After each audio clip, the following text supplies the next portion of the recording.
afternoon. We're going to go ahead and get started here today. Thank you so much for joining us this afternoon. Hi, my name is Amber Mace, and I'm the Interim Executive Director of the California Council on Science and Technology, and it's my pleasure to welcome you here today. I'm grateful to Assemblymember Eduardo Garcia, who made this room available to us. And it's my pleasure to turn it over in just a minute to our panel. Before I do that, I want to tell you a little bit about the California Council on Science and Technology. We were created at the request of the legislature 30 years ago to be a resource for decision makers in the legislature, in the governor's office, in the executive branch. And we are able to be a resource to bring science and technology to decision makers because we have such excellent partnerships with the academic institutions and research facilities, including the federal labs and research facilities that you're going to be hearing from today. I'm so thrilled they're here. So I want to take this moment to thank our panelists for joining us, and also thank those of you in the audience, in particular our science fellows. How many science fellows are in the audience today? How many of you, is it your first day on the job? So we just welcomed our 10th class of science fellows, and today is their first day. And so please introduce yourselves to them if you haven't had a chance to. We're thrilled. And with that, I'm going to turn it over to Rob Oglesby, who's one of our council members. And he's also former executive director of the California Energy Commission. He has decades of experience in energy and environmental policy. He's going to be moderating the panel today. Thank you so much. Thanks for the introduction. And thanks to everybody for being here today. It's great to see some familiar faces as well, a whole bunch of new faces as you come in from the new legislative session.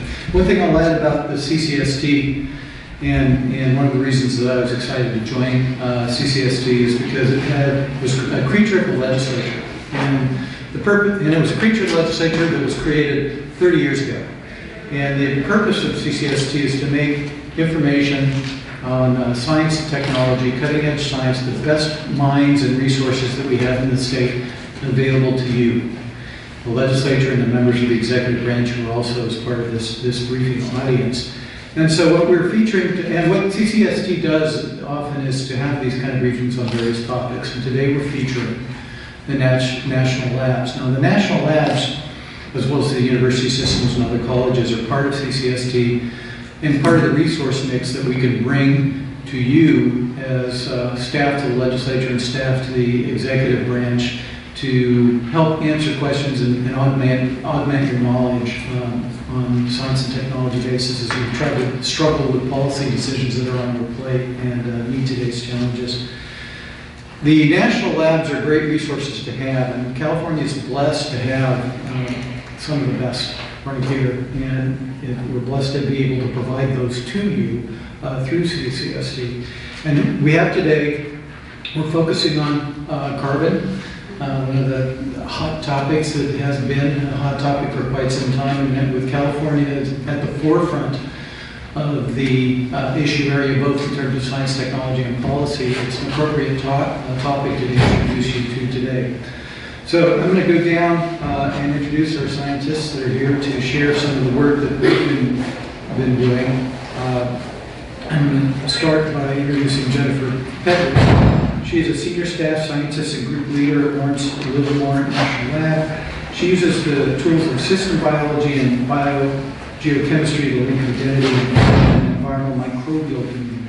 Basically, Dr. Pett-Ridge is involved with looking at ways to store carbon and capture carbon from the atmosphere and to get it in a useful form and out of the atmosphere. She managed a portfolio of $7 million in DOE, NSF, and NASA and other funding. And she helps mentor a group of scientists, postdocs, and graduate students working on terrestrial and marine carbon recycling and plant soil interventions. She received a PhD from UC Berkeley in microbial ecology. We also are lucky to have Dr. Blake Simmons from Lawrence Berkeley National Laboratory. You're going to say Blake Edwards, right? I wouldn't think of that. He serves as the Chief Scientific and Technology Officer and Vice President of the Deconstruction Division will have a deconstruction vision at the U.S. Department of Energy's Joint BioEnergy Institute in Emory. Dr. Simmons worked as part of the senior management team at Sandia National Laboratories for 15 years. He joined Lawrence Berkeley National Laboratory in February of 2016 as the Division Director of Biological Systems and Engineering. He also is an adjunct professor at the University of Queensland in Australia. That's a long commute. And has expertise that includes advanced biofuels, renewable chemicals, biomanufacturing, biomass, pretreatment, enzyme engineering, biofuel cells, and much more. He earned his BS in chemical engineering from the University of Washington and then continued his studies at Tulane, where he received his doctorate. And finally, on the introduction cue is Dr. Laura Iraci, and she is a research science at the Earth Science Division at NASA Ames Research Center, where she serves as the principal investigator for the Alpha Jet atmospheric experience, which will probably be shorthanded as AJAX today. AJAX projects examine the significance of wildfires in California's air quality and methane budget and quantification of integrated emissions of greenhouse gases in urban areas. And like, you want a medal. You want a medal. I decided not to wear it. You don't get to introduce people to their medal. She was awarded NASA's Outstanding Leadership Medal in 2017. She received her PhD in Analytical and Atmospheric Chemistry from the University of Colorado at Boulder, where she studied the formation of polar stratosphere. We use a lot of big words. Stratospheric clouds. Stratospheric clouds with complete ozone depletion. And she held a postdoctoral fellowship at the National Center for Atmospheric Research. There. So Dr. Iraci has, in layman's terms, spent a lot of time studying the atmosphere from high above. There is we've already had in California some of the national and world-leading studies in greenhouse gas monitoring and monitoring technology strategies and development conventions. However, NASA Ames has done cutting-edge work and has partnered with state agencies to do all kinds of atmospheric research, which I'm looking forward to hearing more about. Great, thank you for the introduction. And I'm just going to take a quick look at the clock because I can talk for hours. I love talking about what I do. So please, if I don't get to the exact little thing you guys want to know about, please go ahead and reach out because I will talk your ear off. But I see that it's 10 past 8, so I'm going to try to be respectful of the time today. Thank you for the introduction and for spelling out my acronym for me. So I'll just remind you that the Alpha Jet Atmospheric Experiment is a project at NASA Ames. We're down in the South Bay, and we measure a variety of different components of the atmosphere from aircraft. And we do that for a variety of reasons, but the reason that NASA is most interested in doing this is to validate the satellite measurements that you may have seen plots and pictures of so far. And so our main role is to measure things like carbon dioxide and methane, along with some other gases in the atmosphere, in a column underneath the satellites or in long transects. Say if we wanted to look at the emissions coming out of a wildfire, we would fly down into the fire. But mostly what the value that our measurements bring for the satellite, most of those measurements are taken in a sort of a corkscrew underneath the satellite. So when a satellite, say NASA's orbiting Carbon Observatory, when it looks down at the surface of the Earth, it needs to know that it's getting the best possible answer so that the information that's provided about carbon dioxide and methane is the best possible information that is transferable across the whole globe. So we take instruments and put them on aircraft, and we calibrate those instruments very precisely and very accurately so that we can compare the satellite measurements taken by NASA internationally with measurements taken by other satellites launched by other governments or different satellites within NASA's fleet. And the measurements that we make in the air are sort of the ground truth, except that we take them in the air, underneath the satellite. And then we offer that data to the satellite teams, and they double check that everything's coming out exactly as they need it to from the orbital assets. So that's one of our primary functions. with the HX project is to support the NASA satellite fleet and internationally, really. We also support a Japanese satellite called GOSAT, which is also measuring greenhouse gases. And GOSAT-2 just launched safely and is going to have first light on its sensor pretty soon, so keep your eyes peeled for that one. And keep your fingers crossed for March 16th, when Orbiting Carbon Observatory 3 will launch to the space station. And that one is going to be great because it will have an added capability. NASA has taken the spare parts that were made along the way with OCO2, which has been on orbit for several years now.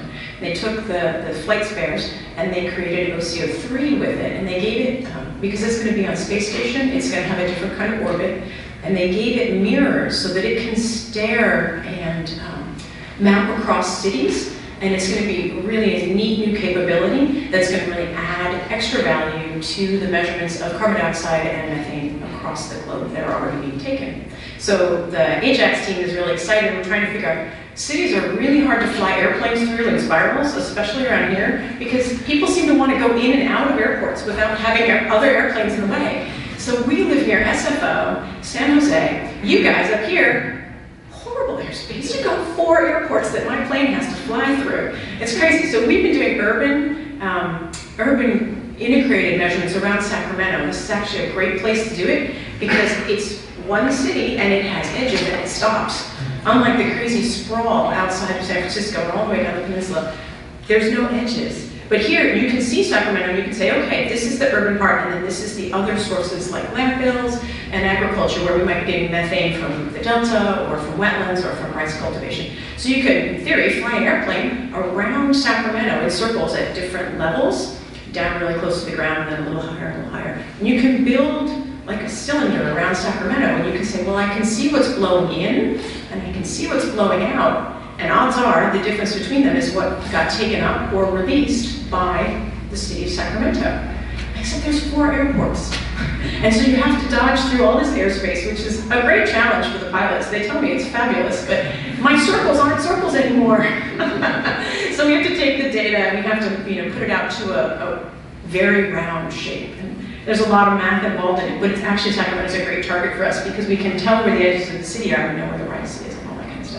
So when OCO3 launches, and we'll be able to do that sort of mapping from orbit, they'll be able to see all of the little spots inside the city, sort of about 2 kilometers on the side. They'll be able to see lots of little spots across the city, and we'll be able to circle around the outside and add up, basically, have the wind add up all those spots. And this will be a fantastic experiment, I can't wait. And we'll get to do that here in Sacramento. Now, our project is focused over California and Nevada, so we won't be able to validate all the cities that OCO3 is going to be able to study, but they've got, I think, a list of over 100 cities they're planning to monitor on a regular basis. And so great things are coming. Shortly after that one launches, NASA's working on another satellite called GeoCarb that's going to stare down more like a weather satellite. And so it will stare all day at sort of North America. That'll be a different piece of the puzzle because currently most of the measurements are made sort of mid-afternoon. And that's one part of the growing cycle. That's one part of the human cycle. But you don't get the morning rush hour when your satellite goes over at 1:30 in the afternoon. You don't get the afternoon rush hour. So it'll be really neat when NASA's able to launch a geostationary greenhouse gas satellite. So lots of great stuff that we can do from aircraft to help validate the satellite measurements. And we also get to do a little bit of science, and we mentioned wildfires briefly. So unfortunately, there's lots of wildfires in California and not so many in Nevada. So that's been a really interesting science target for us. We're curious to know about the methane emissions from wildfires because there's an expectation that when a fire is smoldering, it's not flaming so hot, so when it's maybe a little older or in wetter fuel, that some of that carbon gets released as methane before it's had a chance to be burned all the way to CO2. And so since methane on a short scale is a more potent greenhouse gas than CO2, that's something that's important. It's important in California's budget for greenhouse gases. And so that's a topic we're interested in as well. And then we have some other topics that we're interested in terms of air quality and ozone pollution. And those both relate to fires, obviously, for air quality. And also pollution that's imported. We have this great location on the Pacific coast. California gets to lead the country in breathing the tailpipe emissions of everyone off to the west. So we like to take flights sort of along the coast and understand what's being imported into California. So we have a great location. We have some great partners at Moffett Field who help us make all these pieces fit together and make a project work. And we're really grateful to be in a state like California that values science and values studying climate change, because it really makes a world of difference when everyone's sort of behind you and not fighting you to do good things, sort of on behalf of all of the state residents. Great. Thank you. Let me stop to see, because I'd like to have as much opportunity for you in the audience to ask a few questions, and if you'll raise your hand, I'll call on you, and I will repeat your question as long as I can hear it, so everyone can benefit from that. But I'm going to start with a question of my own, and so there's a lot of vehicles gathering data, both in the atmosphere and above the atmosphere, and you're benefiting from harvesting that data. And there have been some partnerships with state agencies that'll fund those endeavors, but very limited, at least certainly for the space-oriented ones. The question is this, how is your data accessed by others, like either academia or government agencies, or federal versus state? Can you comment a bit on that? Sure. The embarrassing part is we're so darn busy I never have a chance to get all the way through my inbox, which means you have to email me twice to really get our data, because I tend to be the slow link in the chain. So all our data, since it is federally funded, is publicly available.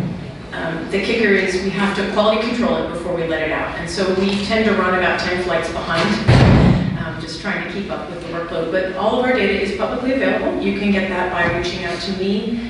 We're trying to get it included in some of the other databases. NASA has several places that they archive data, as well as the National Oceanic and Atmospheric Administration, which collects a lot of the ground-based data. So we're working to get it into the databases, but please do feel free just to contact me. We distribute it regularly to the folks that we know are working on satellite validation. So you can write to me, and then I will put you on my list of folks who I send out my data to when we have an update. But generally, so far, it's been sort of on a one-to-one project basis. So we have a project with the California Air Resources Board right now, and that's been delivered. So there's a website that can be downloaded from too. That's great, thanks. I think the other thing is that if anyone can't keep your credentials in line, they can contact CCST that can do referral. Any other questions for this speaker? I see Jay wants to know, with so many satellites already in orbit doing climate and other terrestrial vehicles, do we need more resources in this area? Well, from the science perspective, there's never enough data.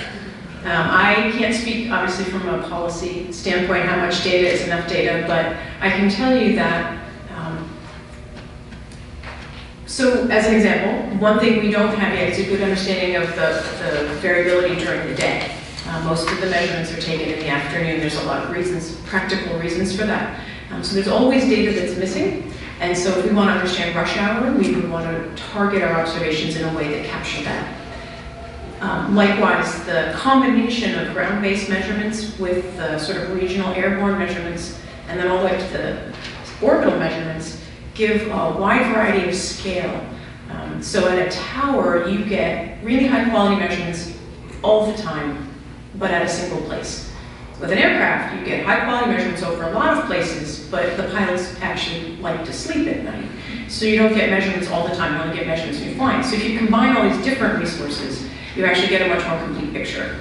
And so there are, looking more narrowly just at the orbital resources, there's a wide variety of ways to take measurements from orbit. And so by combining a variety of different types of measurements from orbit, you can get a more complete picture.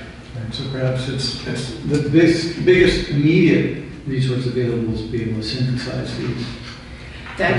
There is a ton of information getting ready to come in of a variety of scales and quality, and that being able to integrate those would be a huge step forward. And let me move on to the second panelist. I'm very excited to hear from the Lawrence Livermore National Laboratory, Dr. Pett-Ridge, who will speak about agricultural. Basically, what are we going to do with all this extra carbon we have? Right. Thanks, Darren. Hi. So just as a quick reminder, my name is Jennifer, and I am a senior scientist at Lawrence Livermore Lab. And perhaps most relevant to what we're talking about today, I'm a member of a team we call a Carbon Initiative at the lab, which is a group of scientists who are using our expertise to work on technologies that can help us achieve what we call negative CO2 emissions. And that essentially just means drawing CO2 out of the atmosphere and putting it somewhere useful. We use our expertise in additive manufacturing and catalysis, my background, which is in soil science and agriculture, as well as systems analysis to try and get a handle on how can we essentially lower our carbon footprint. And I will be very straight with you that we're absolutely keeping in mind the state's 2045 carbon neutrality goals, and also partnering at a more national and global scale with other folks, including this great NGO, Carbon 180. They have a neat roadmap for what they call the new carbon economy that is just come out about a month and a half ago. So we're trying to really disseminate our advances and not just do the sort of traditional scientist thing and kind of develop new stuff and publish it in the peer-reviewed literature, and that's the end. So we're really trying to get this out to policymakers and to the public and to industries as well. So just briefly, I'll tell you about some of the kind of highlights of the Carbon Initiative, and then I'll do a little bit of a deep dive on one of the projects that I'm personally most involved in and excited about. So the Carbon Initiative involves folks from, again, our additive manufacturing group, and they're working on neat ways to do catalysis and essentially electrochemical conversion of CO2. They make these amazing bioreactors that have this crazy high amount of surface area that they can print with microorganisms that'll take methane and convert it to organic acids, which is something a lot more useful than having methane in our atmosphere.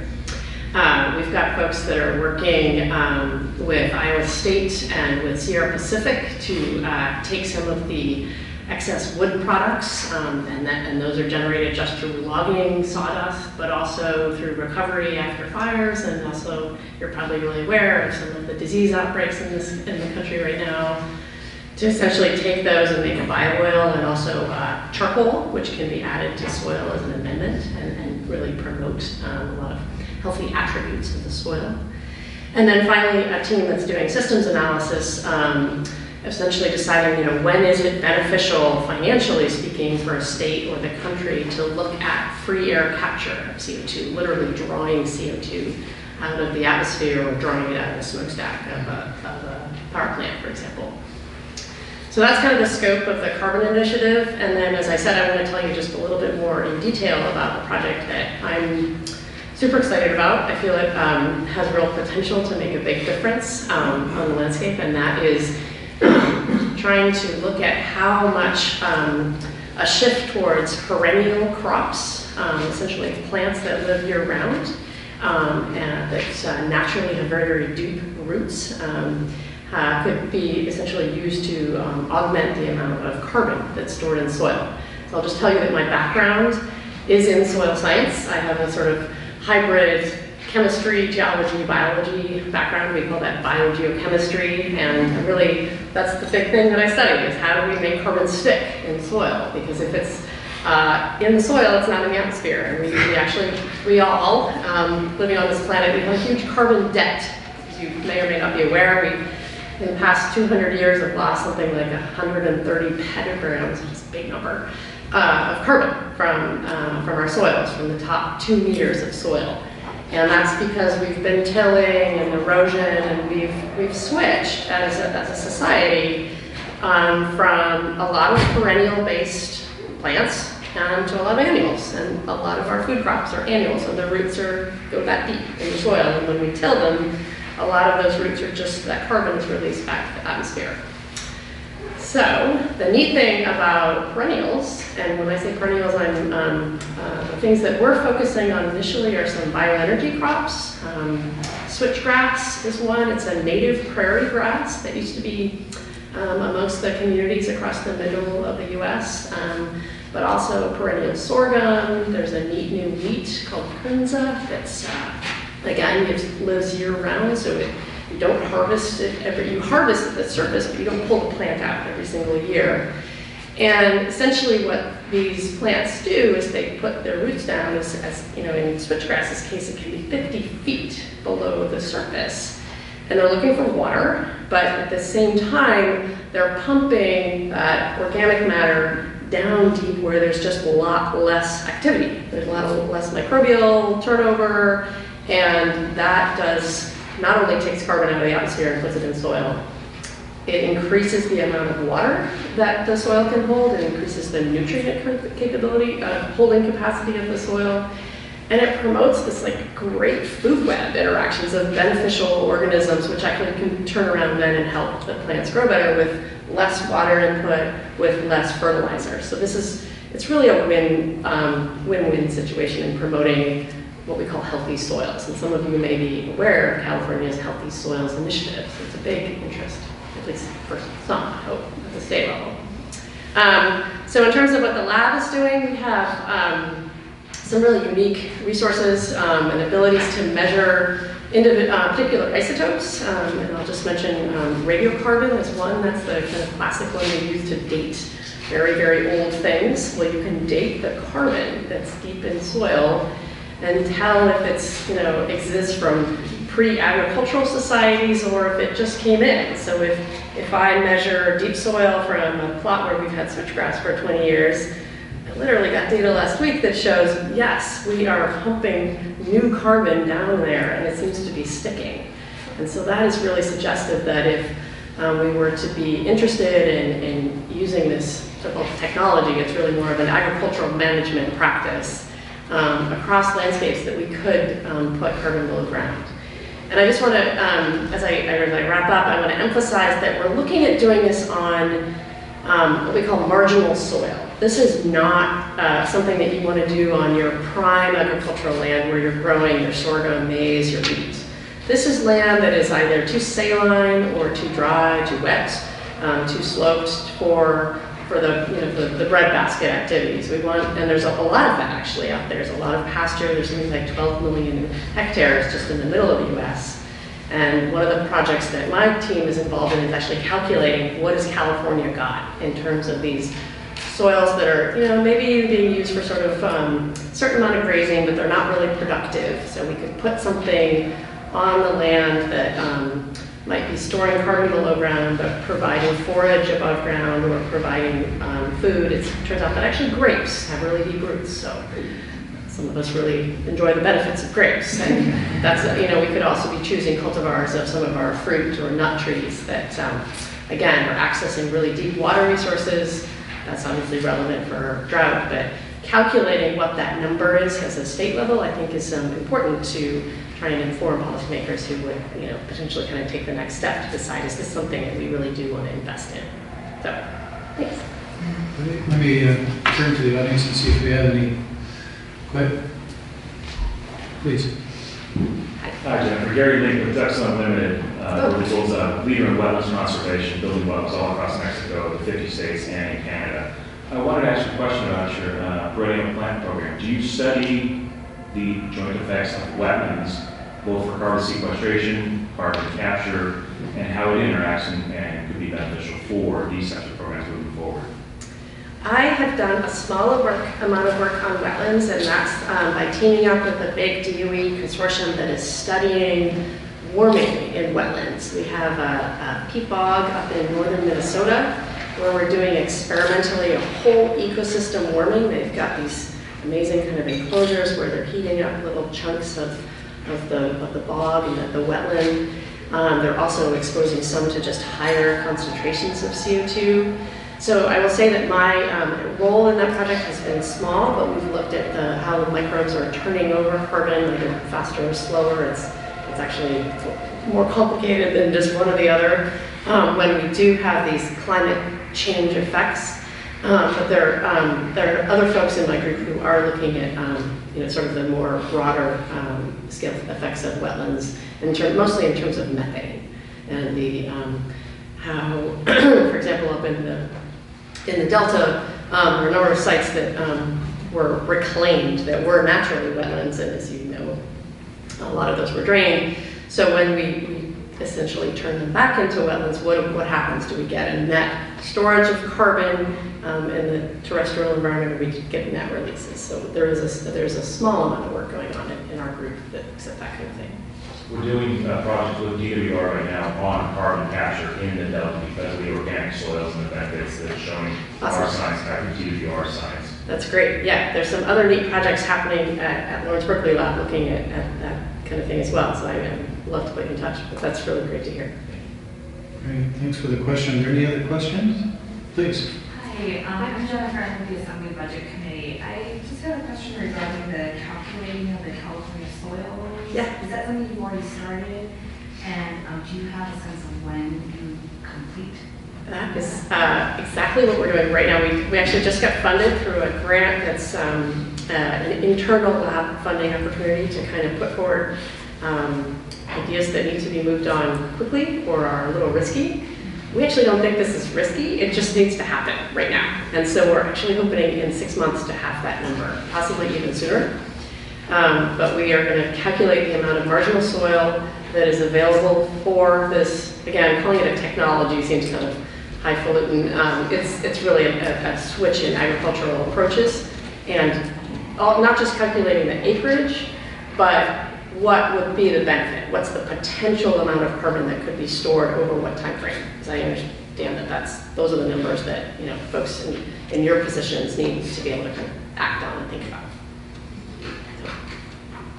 Other questions from the audience? I have a couple.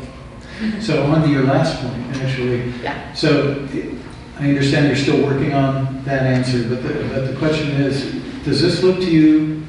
Well, let me back up a little bit. Climate change and the approaches to remedying climate change look like prevention and remediation.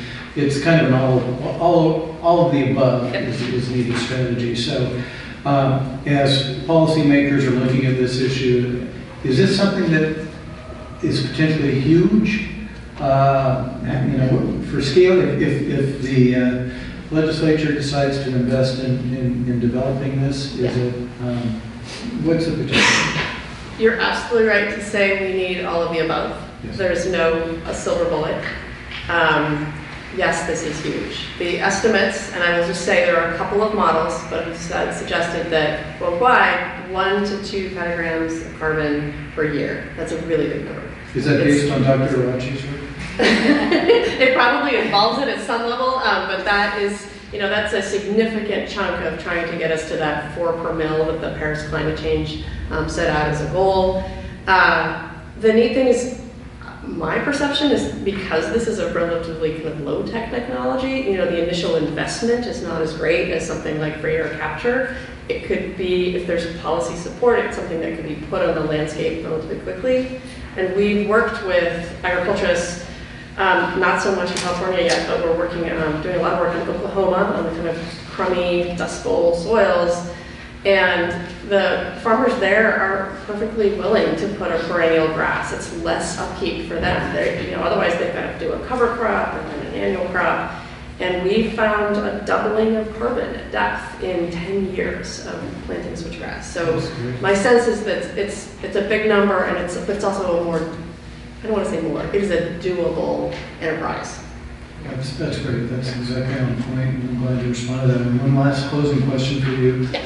So you mentioned grapes. Okay. and of course I enjoy wine. But as much as there's been an expansion of cultivation of grapes in California that's replaced a lot of other uses of land, another shift that's going on in California's agricultural scene is a move towards orchards. Yeah. And I was just out of curiosity, and have you looked at orchards and whether that is a complementary?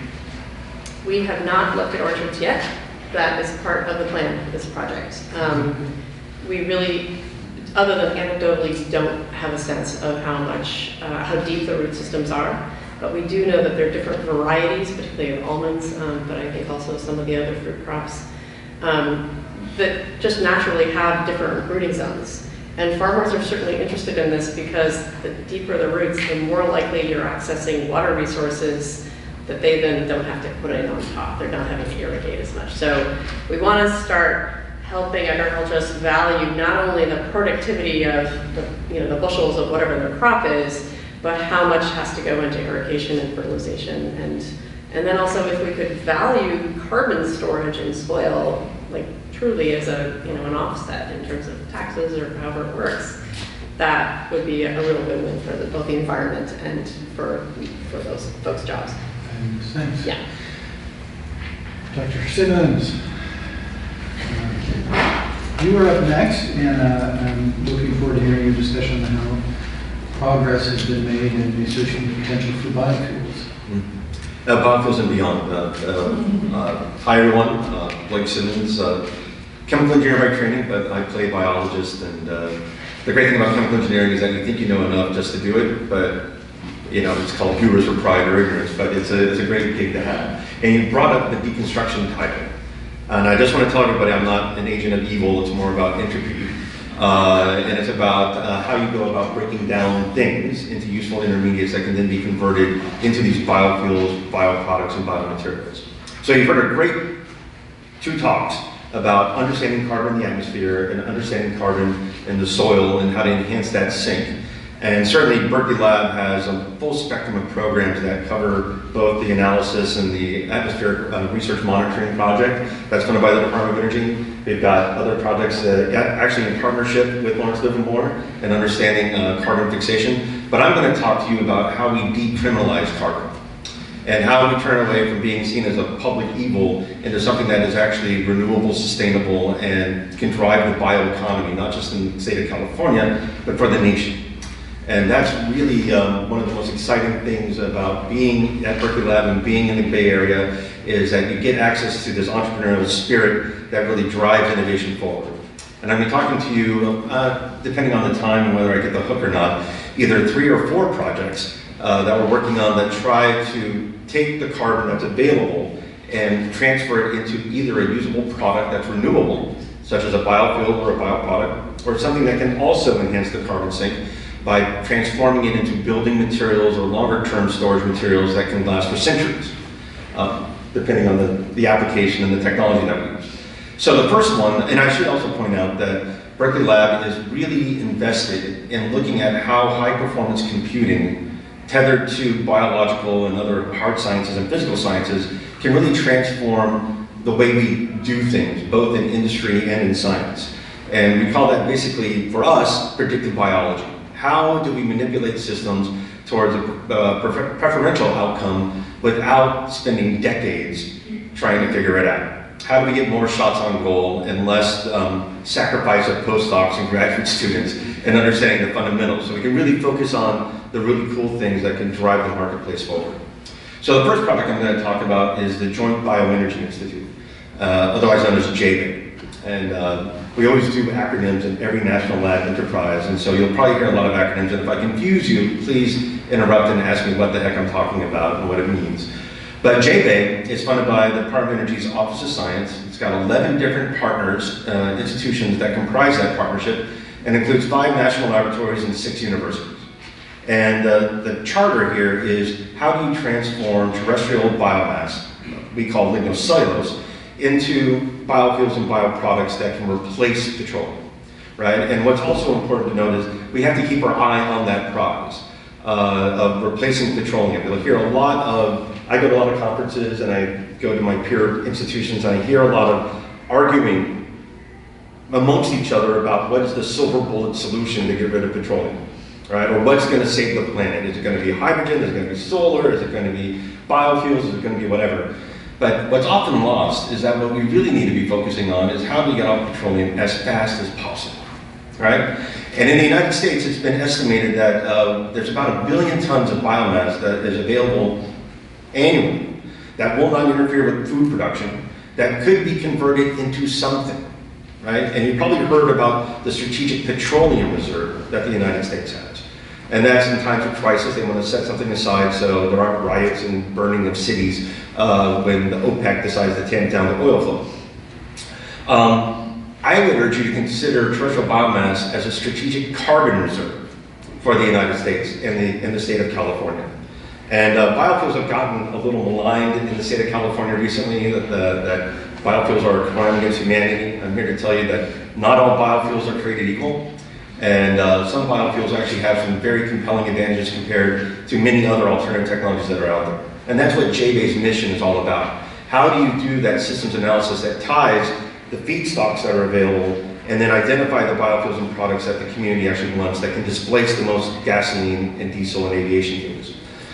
So we have a very integrated team. It's about 200 people. We've been around for 12 years. And we look at the sustainability of the enterprise. Like, where do we want to harvest the crops? Where do we want to plant them? And what feedstocks do we want to look at? So we're looking at sorghum, poplar, and switchgrass. It's good that we have resonance and agreement between the presenters. That's always a good thing. And then we also look at siting of biorefineries in fields about where they could have the most advantageous impact in terms of the carbon that they can pull in from the atmosphere. And then once we understand that, we look at manipulating the traits of those plants so that they're easier to break down. Trees, grasses, and other plants aren't designed to fall apart at the whim of humanity. And they right now require a lot of energy to break them down into these usable intermediates. And that's where I get to have fun, because we're running the deconstruction of those plants. And in full disclosure, I grew up in Nebraska on a farm, and I hate plants. Irrigating them and harvesting them and detasseling them, I relish the fact that I now get to break them down into something useful. What we're working on is a feedstock agnostic technology that you can put in a wide range of the plants that are available and get the same high yields that you need to make the biorefineries affordable and scalable. And then once we have those usable intermediates, we now need to transform them into these biofuels and bioproducts. And so what does that look like? Well, a lot of biorefineries, a lot of biofuels today are focused on ethanol production. We believe ethanol is for drinking, not for driving. And we've been working on a lot of advanced biofuels that are drop-in replacements for gasoline, diesel, and aviation fuels, and in some cases actually outperform their petroleum counterparts. And that is a real important consideration to note that you can drive engine efficiency and performance and get actually more miles out of your tank, the same volume, by having a better fuel in it. And that, a lot of folks don't look at it that way. They say, okay, how do we do an exact molecular replacement or something that's a blend stock like ethanol that we can go up to the blend wall before we run into problems? JBEI's really pioneered the development of advanced biofuels like isopentanol or bisabolene, and I could go on and on with long chemical names before you. But nonetheless, I will just put forward that we have solutions that are actually now being taken out to the market. One of the things that we're proudest about at JBEI is that we're not science in a tower that just publishes papers or goes to conferences or does a lot of patent applications, but we really drive innovation forward through the licensing of our technologies. And we have 9 startups that have come out of JBEI since we've started. 6 of them still are in the state of California. And they are both biofuels and bioproduct companies, as well as software companies that help design biology better. And so that's another real proud accomplishment, that we're having a direct impact in the state of California economy and helping to revolutionize how we view carbon and how we use it. Another thing I'll just point out is that taking a look at a full spectrum solution really requires a lot of systems integration and innovations in biology. And Berkeley Lab has led the way, and JBEI is one great project of that, around synthetic biology. And you may hear that term and you may think, oh, Terminator or cyborgs or something like that. But what it's really all about is how do you take an electrical engineering perspective to biology and demystify it and basically raise the level of biological engineering to the level of electrical engineering or civil engineering or something similar to that philosophy and approach. And our best project to date that's doing that is another partnership with 8 national labs, and it's called the Agile Biofoundry. And what it's really focused on is how do you bring biological engineering to a level of industry acceptance that lifts all of these nascent industries up to basically the same level of maturity as we do in semiconductor manufacturing. You can view the way we manipulate biology as like the design of a system. What genetic parts do we want to put in? What are our targets? And then we have to build the circuit in an organism, and then we have to test it to see if we're getting something useful out, and then hopefully we learn from that process. Right now, biological engineering is artisanal. It is really not something that you can buy an ISO equivalent guide to how to engineer E. coli or Saccharomyces cerevisiae or whatever. And we're trying to solve that problem by bringing together these 8 national labs and harnessing the experimental infrastructure, the beam lines that we have as user facilities, the joint genomic facilities that we have across the laboratories, and come together and really automate as much as possible that design, build, test, learn cycle so that we can meet our goals of basically reducing the time it takes to realize a bioproduct, be it a renewable chemical, a biofuel, or a biomaterial, by 50%. And that's in 4 years. And that's, hopefully in 4 years from now, I'll be able to come to you and tell you that we're a raging success and you can see it out in the marketplace. But we've already drawn interest from industry in harnessing the tools that we built. We have collaborative projects with 8 different industrial partners right now in helping build this infrastructure and then demonstrate it out in practice out in the marketplace. And so we're really excited about the potential outcome of that revolutionizing the way we approach biomanufacturing in the United States and beyond. Have time for one more? You do. Okay. The third project is something that we're under development, and I feel obligated to bring this up in this audience because of the magnitude and the risk we face from wildfires. And how do we manage that carbon in those lands better than letting it either go through wildfire consumption or through controlled burns. We're calling this project a mobile biorefinery, and it would be basically a system that you could mount conversion and harvesting equipment on it. The form factor is about 2 semi-trucks that you'd be able to take out into these forested lands and be able to harvest the material there, whether it be the slash or the thinnings, you know, the material that we're supposed to go out and build better rigs for and harvest, according to certain folks in DC. Or we can do better land management and harvest things in a way that we can transform the carbon that are in those trees into both biopower and biofuels that can go and benefit the local economy. I find it very interesting to note that the current approach that I've heard from my peers at Lawrence Livermore Lab is that we're going to really massively scale up controlled burns to reduce the risk. And in a state consumed with our carbon footprint, I don't find that to be the best solution that I can think of. So we really want to come up with this mobile biorefinery that could cover about 1,000 acres in 2 to 3 weeks, harvest the material there in a responsible way, decrease the wildfire risk, and still provide something useful to the local economy, either in the form of electrons or in fuels that they can consume and power the operations themselves to complete a really self-sustaining process of land management. And we're really excited about that. We've already identified one industrial partner for that project and some collaborators at the University of California, Berkeley. It's still very nascent, so if you'd like to hear more, provide input and feedback on how we can make it better for the state, I'd be very interested in that. And again, Berkeley Lab is committed to improving our carbon footprint as well as reducing it, and trying to do so in a way that benefits the local economy here in California and beyond. And with that, thank you for your time. Thank you, Dr. Simmons. Let me turn to the audience. We've invested a lot in California in partnership to develop and explore the potential of all kinds of programs related to biofuels, and this is interesting information to get from you. I see Kurt Chapara raising his hand, so I'll go to you. Yeah, I have a question. Yeah. So I remember when Governor Schwarzenegger signed the LCFS executive order, as I'm sure Rob does, and I think it was 06 or 07. And at that time, commercial scale cellulosic fuels were 5 years away. Yeah. And that's been the case for the last 12 years. Yep. And on top of that, Just like the hydrogen economy, right?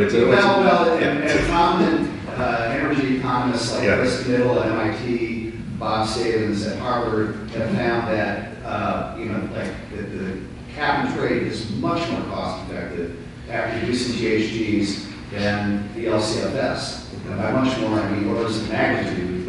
And so, the biofuels and LCFS was supposed to be an early action item in our cap and trade, or I should say our 80-32 program, and that never came to pass. And so, I'm not trying to sound too discouraging, but what, maybe there is going to be some application on a micro basis, but on a macro basis, in terms of really making a paradigm shift kind of difference, why should we have hope now as opposed to having been running on empty, pun intended, for the last 12 years in terms of really any significant impact from these biofuels? It's a really great question. It's one of the most salient and pressing ones facing the biofuels enterprise. I do also want to point out that it's also biofuels and bioproducts that we're looking at, so we're not just biofuels. That's point one. Point two is that the goals that were set forward were really, really, really, really aggressive, and set forth in a technology risk assessment perspective that some would call into question as whether it was based in fact or hope. And that, you know, it was a very interesting process to be a part of. I was actually part of the expert working group on the LCFS back in 2006, 2007, met with Governor Schwarzenegger right over here several times. And so it was a very interesting process to be part of, and I think still very important in trying to reduce the carbon footprint in the state and beyond. And there are still 13 other states that view us as kind of a leader in that regard. And so just as a policy instrument, I would say the low carbon fuel standard has been a success, maybe not in a great extent in reducing carbon emissions through advanced biofuels, but putting out there these metrics and these rules of the road about how to assess pathways and identify those that should be promoted and those that should not be promoted. And so that's an important perspective to keep in mind as well. The debate versus cap and trade or the carbon exchange or, you know, the policy instruments that were put in for AB 32, I think only time will tell what the best approach is. Again, I'm not a big proponent of a silver bullet to solve this problem. I'm much more of a fan of a silver shotgun. And I think that having good science-informed, good policy can lead to that silver shotgun approach. But back to the heart of your question, the one that I haven't addressed yet is, okay, biofuels, what's up? I think there are a lot of misguided business models to begin with at the enterprise level that were really configured around single feedstock, single conversion process, and single fuel output, right? If you're going to be successful at replacing petroleum, you have to beat them at their own game, right? Which is be able to take a lot of inputs in, generate a lot of intermediates from that carbon that's sequestered in those plants, and then generate a lot of products that you can sell on the marketplace and be viable, right? A lot of the companies that were positioned as industry leaders are now extinct because of problems that were encountered on the way to scale, right? Everything will look great at the 10 to 20 liter, but as you scaled up, something funny happened on the way to the fermenter. Now, I think that we've learned from the painful experiences that we've gone through. I think we're, in terms of our technology readiness levels and our burn through of the risk elements that have been identified through that trial and error process, you are seeing industry players come back to the field. You are seeing folks like POET, which is North America's largest ethanol producer, actually bringing online their cellulosic ethanol plant. You're seeing the emergence of a lot of thermochemical technologies that have also been very successful in generating a bio-oil that is suitable for upconversion through a lot of catalytic techniques. And you're seeing a realization that combining the two may actually be the best way to do it. And I'm talking about chemistry and biology. There's a company out there called Lancetech that is gasifying the biomass and generating a syngas product, and then they're taking that syngas and feeding it to a microbe that converts it into biofuels and bioproducts. And they're doing so pretty cost effectively. And they're scaling up their technology across the world and in the United States. So again, I'm not going to say, just give us 5 more years, trust us, we'll change the world. I'm going to let the actions in the marketplace and the commercialization speak for themselves. And I will tell you that a lot of companies that are out there, the DuPonts, the Dows, which are now one mega company, and others, are focusing on bioproducts first, or biochemicals, because the price points are more advantageous to them. So we're talking about malonic acid production, things that can go into polyesters, other paints and material additives. And there are actually very successful examples of that here in the state of California. One of them being Lygos, which is one of our startups that is producing malonic acid from sugars that are liberated both from starches and polysaccharides and biomass. And malonic acid is a very important precursor to a lot of polymers, but it is toxic to produce. And pretty much the only place you can get a permit to produce it is in China. And it's out there in the hinterland, but there's still several 100 million tons produced a year. Lygos is developed technology using a biofermentation process that actually is more economically viable than the current standard technology. And I think that kind of approach is where you're going to see the big success stories in the 5-year time frame, in addition to the biofuel rollout of the various scenarios and embodiments of POET's technology or Lancetech. And so I still feel, and I mean just be one of those optimist scientists that will never lose hope. I do think that we are again, on the precipice. I hope we don't have another economic disaster that we had during Biofuels 2.0 that really stalled commercial investment in a lot of those promising technologies. And we're able to ride the wave and actually demonstrate success, because I'm tired of talking about these things despite my long-winded answer to that question, and trying to prove it out in the marketplace. And so we'll see. Thank you, Dr. Simmons.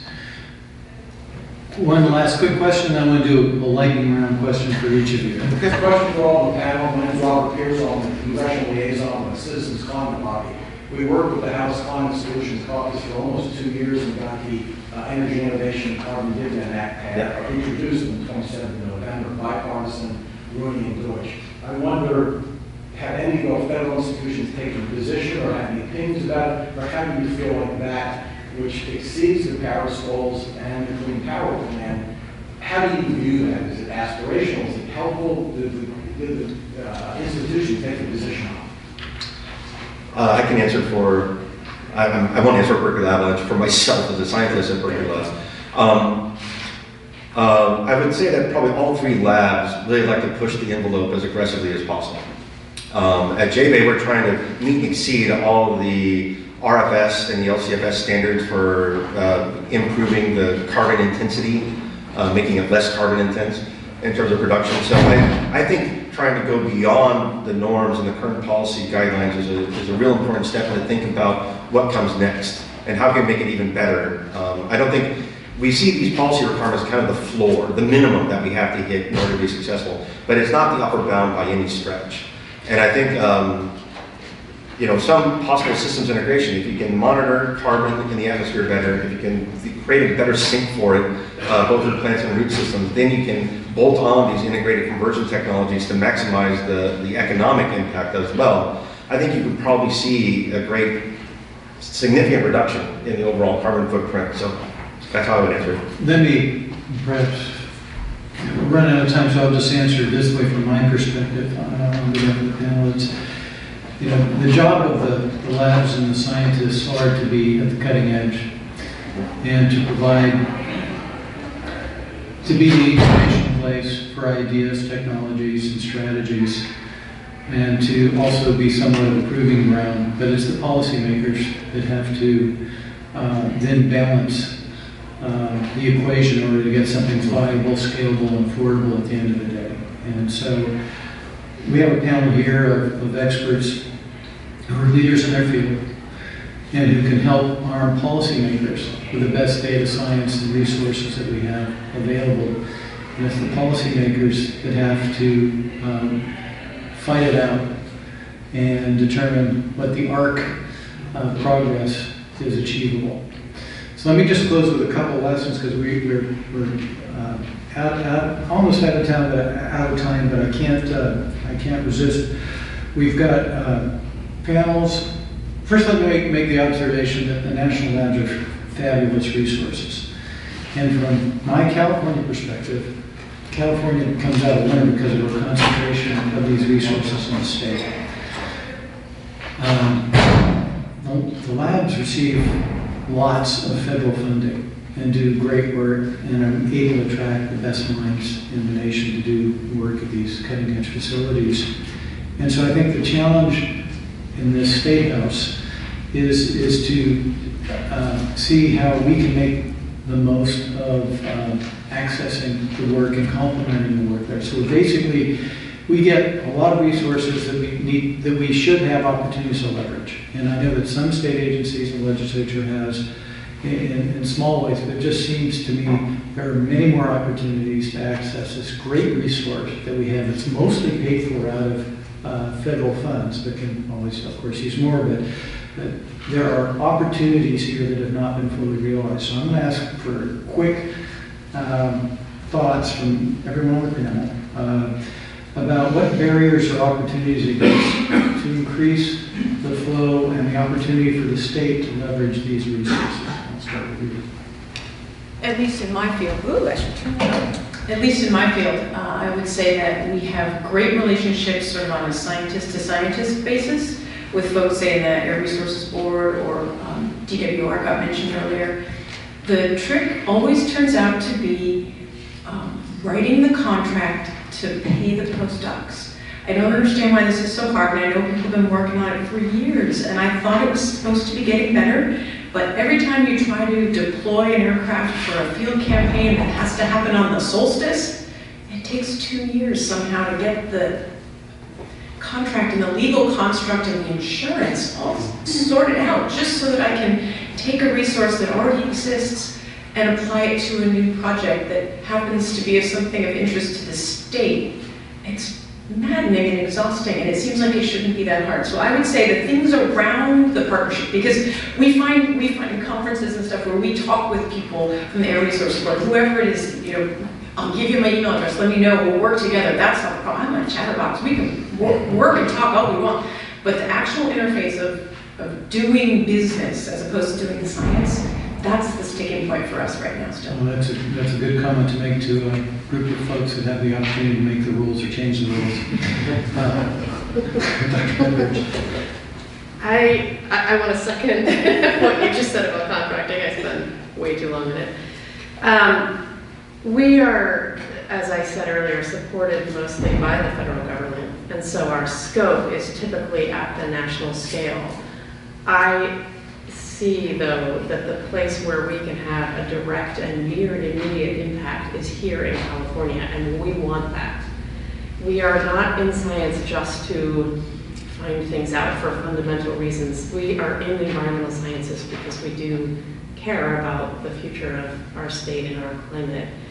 And so when I hear, I think your name is Jennifer, of course I remember, ask the question you asked, I can see that, oh, you have specific needs probably. You would like to know specific numbers. And if we can create flow paths that are just a little easier for us to understand what are the tools or the numbers that would be most impactful and most useful in a legislative or policy discussion, I would love to be able to find a way to provide those, because most likely it's just a calculation that happens in a slightly different spreadsheet than the national one.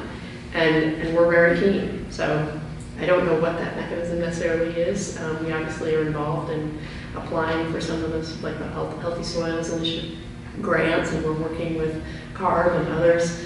But just making sure that those communication lines are just a little more open is, I guess, what I would love to see. Dr. Simmons, very briefly. Darn it, I have so many ideas. I'll just add to the conversation and I'll repeat what they've said. The state of California led the creation of the Clean Water Act, Clean Air Act. I'd love to see a Clean Manufacturing Act. How can you really improve the carbon efficiency and increase the viable and economic impact of these biomanufacturing and the emerging bioeconomy? Another part of that is better public, or I should say more public-private partnerships to translate ideas that have been generated at the universities and national labs in the state of California into demonstrable projects that are actually out in the field and prove the hypothesis at a scale that is meaningful. We have been the beneficiary from a California Energy Commission $3 million project for JBEI, where we are working with a local California company, Ames, they're a biofuel company, and we're demonstrating and scaling up one of our JBEI technologies, converting woody biomass feedstocks that are in the state of California. And we're going to demonstrate that over a 2-year period of performance. That's just one, and there's very few examples like that where there's this high risk, high payoff type of approach to it. And I think there should be a lot more of those because it's the best way to translate technologies from the labs and universities out into the marketplace, in my opinion. And then third, I think we've seen a loosening of the purse string on AB 32 and what can be actually funding R&D, both at the fundamental and applied level, and a more balanced approach to the funding outlays and understanding what it takes to get research and development done would be great. Thank you very much. Let me ask if there are any housekeeping announcements you want to make at CCST? No. Nope. Okay, so let's give a round of applause. Thank you very much.